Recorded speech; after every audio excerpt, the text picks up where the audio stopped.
Hi everyone, my name is Kimberly Murphy, or as you know it, Voice Out Loud. Um, a lot of people ask me what is it like to live with my brother Stephen, who is Down syndrome, autistic, with type 1 diabetes and celiac disease, which is allergy to wheat, rye, barley, so forth. It as a when I was younger, it was very difficult because one, he got all the attention due to his medical problems, and jealous. I was very jealous. I didn't understand that it was a medical problem. I didn't understand what was really wrong with him. But my mom cleared me up on that. The best way she gave me an idea at age 5 to understand how my brother's brain worked was that she had a egg in a cup and she just went like this and it was made scrambled egg, and she told me this is what your brother's brain is kind of like, to give me an idea. And ever since that moment, we were close, and I've been his protector and best friend ever since. I mean, there's no separation. I mean, we're so close, people think that I'm his mother, and I'm like, no. But we're that close. Wherever I go, he goes. He goes to the movies. He goes to the coffee shop with me. We go to the library together. He's even went to my college class at one time. Just to get out of the house. He usually goes wherever I go, literally.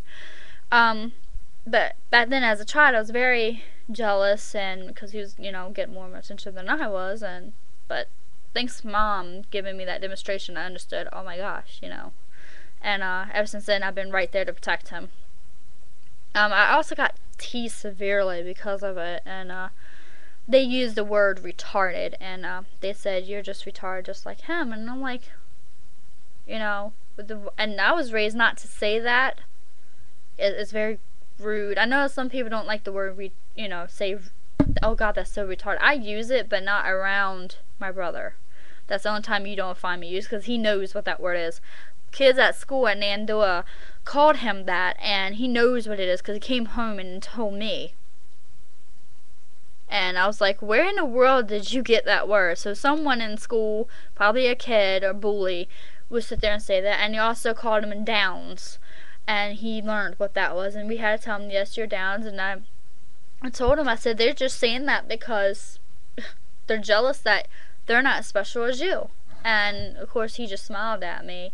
And yeah, but I have to remind him that you're special, that people are going to be jealous because you're special. And he is special, not just special needs, but he is special to me. He's my, not only my brother, but he's my hero, and he's a miracle that survived. I mean, when he was first born, he was born with 3 or 4, maybe 5 holes in his heart, and at 8 months he had open heart surgery.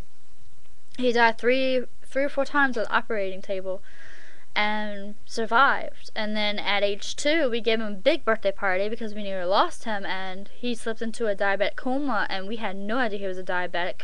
His blood sugar went up to at least 1,000, somewhere up there, and we learned that he was a type 1. It's incurable. We won't outgrow it.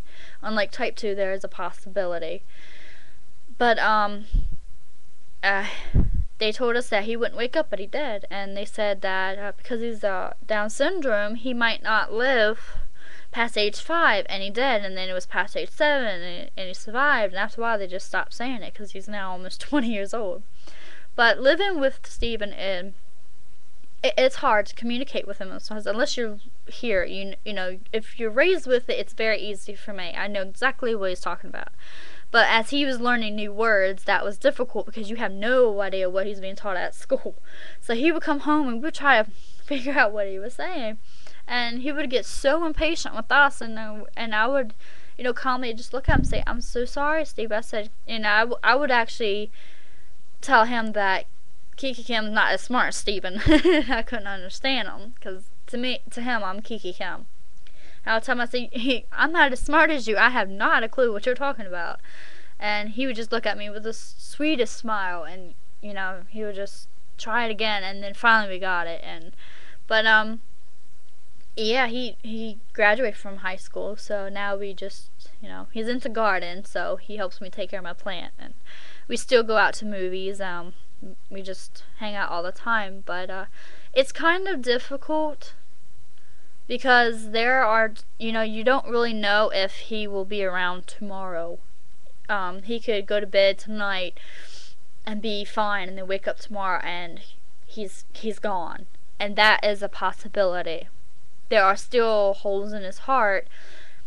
It's not to the degree where they need surgery done, but it could be, they could grow and become larger, and he could have heart attack easily. He can have a stroke easily, and the diabetic is a disease. It's not just, a lot of people say, oh, you just check your sugar, you'll be fine. That's not just the cause. And plus he has celiac disease. He's prone to have stomach cancer in the future.